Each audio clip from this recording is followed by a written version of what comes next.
Hello दोस्तों, welcome to Gupta ji technical. स्वागत है आप सभी का गुप्ता जी टेक्निकल के एक नए वीडियो में।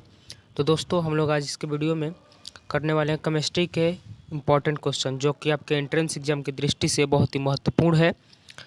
और ये क्वेश्चंस आपके एंट्रेंस एग्जाम में बहुत बार पूछा जा चुका है। तो चलिए क्वेश्चन को करना शुरू करते हैं। तो देखिए, हमारा जो यहाँ पे पहला प्रश्न है वो है एसटीपी पर एसटीपी पर 88 ग्राम CO2 का आयतन होगा।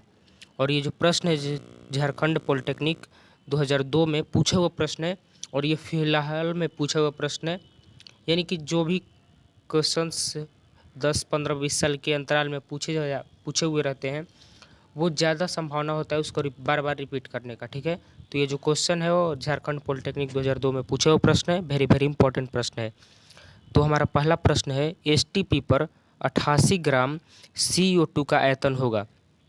तो देखिए, एसटीपी पर 88 ग्राम CO2 का जो आयतन होगा वो होगा 44.8 लीटर। ठीक है, 44.8 लीटर, यानी option number C is right answer. और नेक्स्ट क्वेश्चन है बॉयल के नियम अनुसार सही उत्तर चुनें। और ये जो प्रश्न है बिहार पॉलिटेक्निक 1983 में पूछा हुआ प्रश्न है, वेरी वेरी इंपॉर्टेंट प्रश्न है। तो देखिए, बॉयल का जो नियम होता है वो होता है भी समानुपाती 1/P जब जब टी क्या है, स्थिर है। ठीक है, यानी option number C is right answer.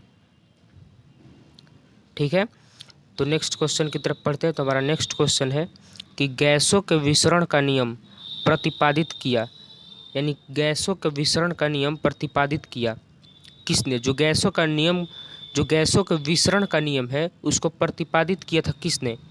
Option number A है चार्ल्स ने, ऑप्शन नंबर बी है ग्राहो ने, ऑप्शन नंबर सी है वेयाल ने, और ऑप्शन नंबर डी है एवोगाड्रो ने। तो यहाँ पे जो राइट आंसर होगा वो होगा ऑप्शन नंबर बी, यानी ग्राहो ने। ठीक है, option number B is right answer. तो चलिए नेक्स्ट क्वेश्चन की तरफ बढ़ते हैं। तो हमारा नेक्स्ट क्वेश्चन है गुणात्मक समानुपात का नियम खोजा जाता था। गुणात्मक समानुपात का नियम खोजा जाता था नहीं, खोजा था। तो जो गुणात्मक समानुपात का नियम किसने खोजा था? ऑप्शन नंबर ए है रिचर ने, ऑप्शन नंबर बी है गेलुसाक ने, ऑप्शन नंबर सी है जॉन डॉल्टन ने, और ऑप्शन नंबर डी है एवोगाड्रो ने।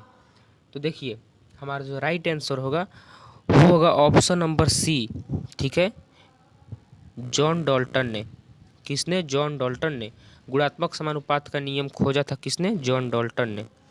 नेक्स्ट क्वेश्चन की तरफ बढ़ते हैं। तो हमारा नेक्स्ट क्वेश्चन है अनिश्चितता के सिद्धांत का प्रतिपादन किया था। अनिश्चितता का सिद्धांत का प्रतिपादन किसने किया था? तो देखिए, अनिश्चितता का सिद्धांत का प्रतिपादन हाइजेनबर्ग ने किया था, यानी option number B is right answer. और ये प्रश्न जो है आईआईटी में भी पूछा जाता है। ठीक है, ये जो प्रश्न है आईआईटी में भी पूछा हुआ प्रश्न है। तो नेक्स्ट क्वेश्चन की तरफ बढ़ते हैं। गैस के विसरण की दर, यानी जो गैस की विसरण की दर होती है वो कैसी होती है? घनत्व के अनुक्रमानुपाती होती है, या फिर अणु भार के अनुक्रमानुपाती होती है, या फिर अणु भार के वर्ग के अनुक्रमानुपाती होती है, या फिर अणु भार के वर्गमूल के व्युत्क्रमानुपाती होती है? तो जो गैसों का विसरण की दर होती है वो होती है option number D is right answer, यानी कि अणु भार के वर्गमूल के व्युत्क्रमानुपाती होती है। ठीक है, तो चलिए आगे बढ़ते हैं। तो हमारा नेक्स्ट क्वेश्चन है कि आदर्श गैस के लिए अव्यवस्था समीकरण P is equal to NRT में गैसों का स्थिरांक का मान निर्भर करता है। देखिए, आदर्श गैस के लिए अव्यवस्था समीकरण, यानी आदर्श गैस के लिए अव्यवस्था समीकरण PV बराबर NRT में गैसों के स्थिरांक का मान जो है निर्भर करता है किस पर?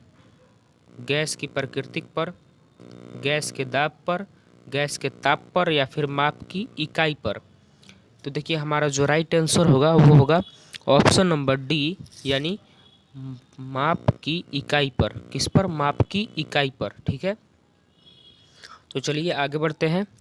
Option number 8 sorry question number 8 है, स्थिर दाब पर होता है, जो स्थिर दाब होता है उस पर क्या होता है? तो जो स्थिर दाब होता है उस पर होता है भी समानुपात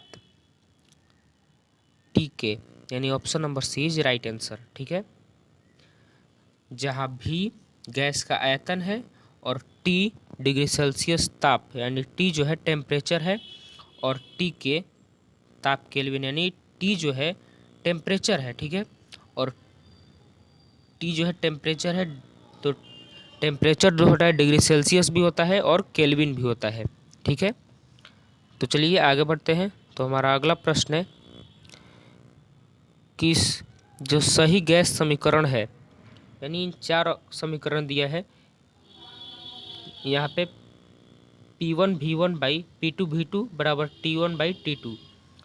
ऑप्शन नंबर बी है P1 by V1 T2 is equal to P2 by V2 T1, और ऑप्शन नंबर सी है P1 T1 by V1 is equal to P2 T2 by V2, और ऑप्शन नंबर डी है इनमें से कोई नहीं। तो जो गैस का सही समीकरण है वो इन तीनों में से कोई एक है, या फिर ऑप्शन नंबर डी इनमें से कोई नहीं। तो जो गैस का सही समीकरण है वो होगा P1 V1 by P2 V2 is equal to T1 T2, यानी option number A is right answer. ठीक है, तो नेक्स्ट क्वेश्चन की तरफ बढ़ते हैं। तो हमारा अगला क्वेश्चन जो है वो है, यदि किसी गैस के नियत द्रव्यमान का आयतन स्थिर ताप पर आधा कर दिया जाए तो उसका दाब कितना हो जाएगा? देखिए, यदि किसी गैस के नियत द्रव्यमान का आयतन स्थिर ताप पर आधा कर दिया जाए तो उसका दाब कितना हो जाएगा? देखिए, जैसे किसी गैस के नियत दाब का आयतन का स्थिर ताप जो है आधा कर दिया जाए और उसका दाब कितना हो जाएगा। और ये जो प्रश्न है बिहार पॉलिटेक्निक में पूछा हुआ प्रश्न है, वेरी वेरी इंपॉर्टेंट प्रश्न है। तो कितना हो जाएगा? तो वो 2 गुना हो जाएगा। ठीक है, option number B is right answer. Question number 10 का option number B is right answer. Next question है, कौन से गैसों का युग्म समान दर से विसरित होगी? जो कौन सा गैसों का युग्म जो है समान दर से विसरित होगी? और ये जो प्रश्न है बिहार पॉलिटेक्निक में पूछा हुआ प्रश्न है, वेरी वेरी इंपॉर्टेंट प्रश्न है। और ऑप्शन नंबर 1 दिया हुआ है, ऑप्शन नंबर ए है N2O एवं NO2। ठीक है, ऑप्शन नंबर बी है CO2 एवं N2O, ऑप्शन नंबर सी है CO2 एवं NO2, option number D CO एवं CO2। तो देखिए, क्वेश्चन नंबर 11 का जो राइट आंसर होगा वो होगा ऑप्शन नंबर बी, यानी CO2 और N2O। ठीक है, option number B is right answer. ठीक है, तो चलिए आगे बढ़ते हैं। अगला प्रश्न है कि स्थिर दाब पर किसी गैस की निश्चित मात्रा का आयतन उसके परम ताप का समानुपाती होता है, यह नियम किसने दिया था? देखिए, स्थिर दाब पर किसी गैस का निश्चित मात्रा का आयतन उसके परम ताप के समानुपाती होता है। तो ये नियम जो है किसने दिया था?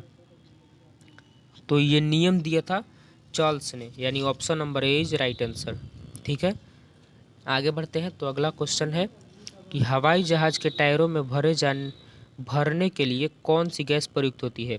जो हवाई जहाज होती है उनके टायरों में कौन सी गैस भरी होती है? तो इसका जो राइट आंसर होगा वो होगा ऑप्शन नंबर सी, यानी He, हीलियम। ठीक है, आगे बढ़ते हैं। तो हमारा अगला प्रश्न है कि परम ताप स्केल पर -10 डिग्री सेल्सियस है। देखिए, परम ताप जो स्केल है -10 डिग्री सेल्सियस पर जो है वो केल्विन में मान बताना है। यहाँ पे दिए हुए है डिग्री सेल्सियस में, लेकिन मान बताना है किस में? केल्विन में। तो टेम्परेचर का फॉर्मूला मैंने पहले भी बताया था, उस टेम्परेचर के फॉर्मूला पे इसे रख कर और केल्विन का मान जो है निकाल लेना है, और जो आएगा वही राइट आंसर आपका हो जाएगा। तो ये क्वेश्चन नंबर 14 जो है आप खुद से सोल्व कीजिएगा। ठीक है, आगे बढ़ते हैं। तो अगला प्रश्न है गैस समीकरण नीचे दिए गए में से किस में संबंधित है। यानी गैस समीकरण जो है नीचे दिए गए समीकरणों में से किससे संबंधित है। यानी आयतन और ताप के साथ, दाब और ताप के साथ, दाब और आयतन के साथ, दाब और ताप और आयतन के साथ। देखिए गैस समीकरण जो है वो किससे संबंधित है, आयतन और ताप के साथ, या फिर दाब और ताप के साथ, या फिर दाब और आयतन के साथ, या फिर दाब ताप और आयतन तीनों के साथ। तो इसका जो राइट आंसर जो होगा वो होगा ऑप्शन नंबर डी, यानी दाब ताप और आयतन तीनों के साथ। ठीक है। और ये जो प्रश्न है बिहार पॉलिटेक्निक 1985 में पूछा वो प्रश्न है, वेरी वेरी इंपॉर्टेंट प्रश्न है। तो दोस्तों हमारा क्वेश्चन जो है यहीं पे समाप्त होता है। अगर आपको वीडियो अच्छा लगा हो तो वीडियो को लाइक करें। और आप भी एक ऐसे स्टूडेंट है जो पॉलिटेक्निक एंट्रेंस एग्जाम की तैयारी बिल्कुल फ्री में करना चाहते हैं तो हमारे चैनल गुप्ता जी टेक्निकल को सब्सक्राइब करना ना भूलें। मिलते हैं नेक्स्ट वीडियो में, तब तक के लिए धन्यवाद।